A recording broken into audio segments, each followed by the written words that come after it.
Sa pong malakas na plakpak po para sa ating Panginoon. Kanina pong sinundo ko si Pastor Amisli, sabi niya, napagod daw. Sabi ko, sige ako muna nakukuha ka rin ng schedule para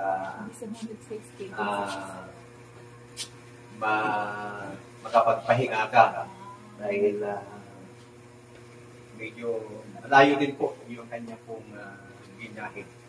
Ngayon po hindi po natin kasama at matagal po natin hindi makakasama si Pastor Ami. Hinihiling ko din po na isama din po ninyo siya sa panalangin dahil yung kanya pong mister ay hindi na po makatayo. Yung, anong tawag dito? Spinal cord. Yung spinal cord niya ay damaged na. Kaya hindi siya makatayo. Kaya talagang bedridden na, totally bedridden na. Paralyzed na siya. Siyempre, si Pastor Ami, hindi niya maiwanan yung mister niya sa ganitong sitwasyon. At sa ganitong sitwasyon naman po, kailangan din po nating samahan sa pananalangin itong ating pastora na kasama. Okay po? At short message lang po yung ating gagawin ngayon dahil meron po tayong feeding ngayon. At pag lumampas po ako ng 10 minutes, sinyasan nyo na ako, stopin nyo na ako. Okay, 7:08 dito sa rilo ko. Kailangan may timer para hindi ako lalampas. Isaiah 41 verse 10 sa New International Version. Ang sabi ko dito, so do not fear, for I am with you. Do not be dismayed, for I am your God. I will strengthen you and help you. I will uphold you with my righteous right hand. Pagpalain ng Panginoon ng kanyang mga salita na ating pong nabasa. Marahil sa gabi pong ito ay meron kang kinakaharap na isang sitwasyon sa buhay. Marahil ikaw ay may matinding fear na hanggang ngayon ay hindi mo ma-overcome. Fear in the past, fear in the future, fear in the present situation na nararanasan mo. Kaya minsan ang tao ay hindi maka-move on. But ang sabi ng Panginoon sa gabi pong ito, para sa ating lahat, do not fear. Why? Pag nagsabi ang Panginoon, nag-utos ang Panginoon, mayroon siyang pangako. Huwag kang matakot, sabi ng Diyos. Bakit? I am with you. So huwag tayong matakot kasi sasamahan tayo ng Panginoon. You are not alone. Amen? Amen. Sabihin mo sa katabi mo, you are not alone. He promised us to be with us. And then He promised us to strengthen us and to help us. Kung masubaybayan po natin, balikan po natin yung mga patutuo ni Nanay Jose at pati mga advices namin sa kanya sa loob ng sasakyan na gusto na niyang bumalik sa pagtitinda. Pero pag nagtinda naman siya, nagre-reklamo siya ng hirap. So yung sign na binigay ng Panginoon, Nanay, ito na yung sign. Yung sinira na ng mga daga, yung mga kagamitan mo, ibig sabihin, yun na yung sign ng Panginoon. Mag-stop ka na. Di ba humingi ka ng sign? O yun yung sign na binigay ng Panginoon. So, instead na mag-prepare ulit kayo para makapagtinda, yun yung sign. Alam niyo ho, naranasan ko na may mga loan ako. Ngayon, in-offeran naman ako, may tumawag. Ang in-offer sa akin, 220,000 na loan. Kung iisipin ko, ang laki. Wow, bigtan na naman ako dito. Isipin ko, pininta ko, yung monthly patay. Saan ako kukuha? Kailangan, pag pinatulan ko to, mag-4 times akong kumayon. Baka mamaya mapatulan ko yung mga offer nila sa akin. Kaya sabi ko, Lord, sinabi mo, I am with you, you will help me, you will strengthen me. Kaya sa mga nag-offer na ito, Panginoon, bulagin mo ang aking tainga. Bulagin mo ang aking mata na hindi ko mapakinggan, hindi ko makita yung laki na ino-offer nila. So, ngayon, sinusubukan ko po sa totoo lang, malapit nang matapos lahat. Sino bang taong walang loan? Sino bang taong walang utang? Lahat tayo may utang. Sa panahon ng emergency. So yun po, ang pangako ng Panginoon, He will help us and hold you up. Fear may try to creep in, but God's presence is greater. We must keep our eyes on Jesus. Marahil iniisip natin yung mga pangangailangan natin, iniisip natin ano na mangyayari sa akin in the future, but ang sabi ng Panginoon, yung kanyang presensya ay higit na mas malaki kaysa doon sa pagkatakot, pangamba na nararanasan po natin sa mga panahong ito. Kaya ang sabi ng Panginoon, we must fix our eyes to Jesus. Anong sabi niya sa aklat ng Hebrews, looking unto Jesus, the author and the finisher of our faith. Hindi niya sinabing looking unto the piso. Yes, kailangan natin yung pera. Kailangan natin yung pera.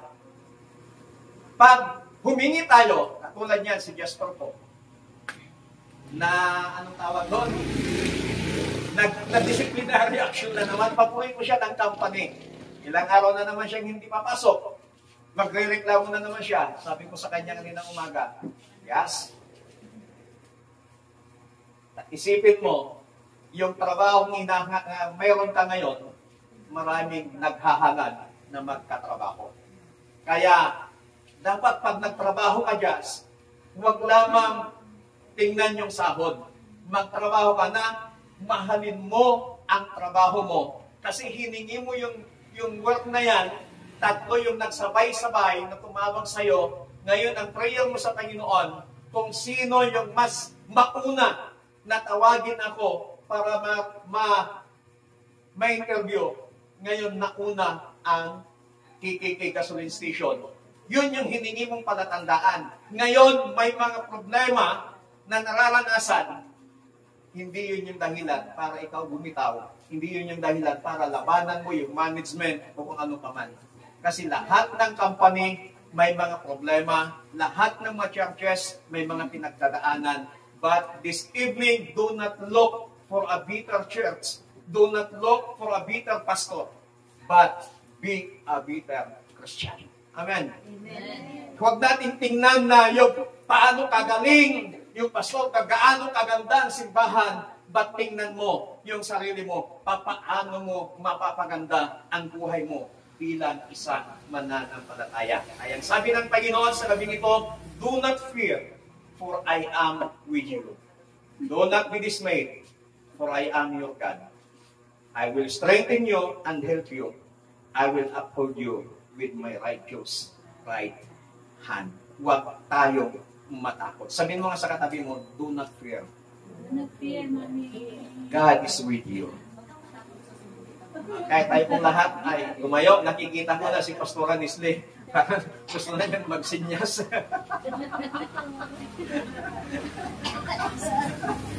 Mahirap na. Okay po. Sa gabi po ito, sino po yung mga may pinangangambahan sa kanyang buhay? Sa gabi nito, huwag mong isipin yung pagkatakot mo, yung pangamba mo. Isipin mo yung pangako ng Panginoon na He will be with you. He will be with us. Hallelujah. Muli nating awitin yung ikaw ang tunay na Diyos. Gawin nating panalangin ang awit na ito na siya lamang ang ating tunay na Diyos. Hallelujah.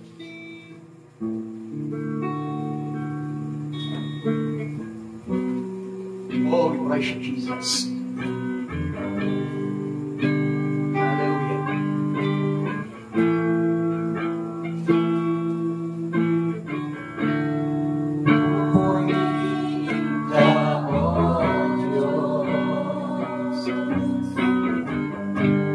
Ang aming alay ay pagsamba.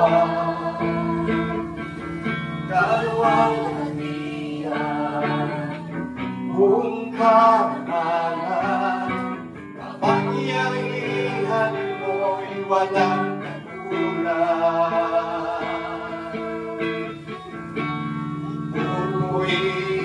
ka, O Diyos. Ang aming alay ay pagsamba, kalwalhatian, buong pangalan, kapangyarihan mo'y walang katulad. Ikaw ang tunay na Diyos, ika'y walang katulad, ika'y nag-iisa. Yes, Lord, hallelujah.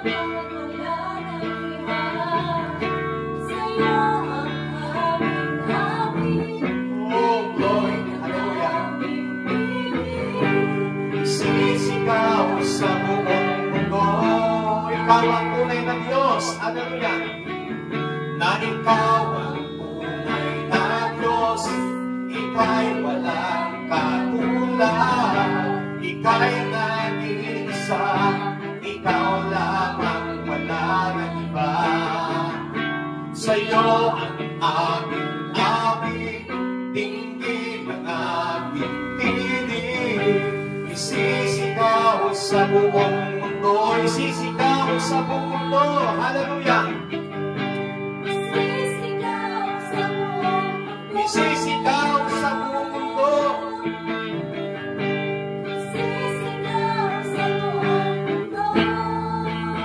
Kadakilaan mo. Panginoon, sa gabi ito, salamat sa iyong mga pangako na sinabihan mo kami na huwag kaming matakot, huwag kaming magamba, huwag kaming mabalisa, because you are with us. Kasama ka namin, Panginoon. Tutulungan mo kami. Itag-ay mo, ipanagbiag, tinutang may sa kami. Ang Diyos, ikinaytoy ng oras. Isurrender bigin ka. Ipaay bigin ka amin na fear. Ganda nito'y puso mi. Amin na fear. Ganda nito'y panunod mi. Past, present, and future. Lord, ibinibigay namin ito sa inyo. Nalam namin, gaya ng iyong pangako, you will be with us until the end of this world. Palalakasin mo ako, palalakasin mo kami, at higit sa lahat, tutulungan sa lahat ng sitwasyon ng aming buhay. Panginoon, bilang iyong lingkod sa lugar na ito, I declare blessings upon blessings sa mga anak mo sa lugar na ito in the name of Jesus. In the name of Jesus. Salamat, Panginoon. Salamat sa iyong salita. We give you all the glory. We give you all the praises. Adoration. In Jesus Christ, mighty we pray. Amen. Palampakan natin ang malakas ng Panginoon. Hallelujah.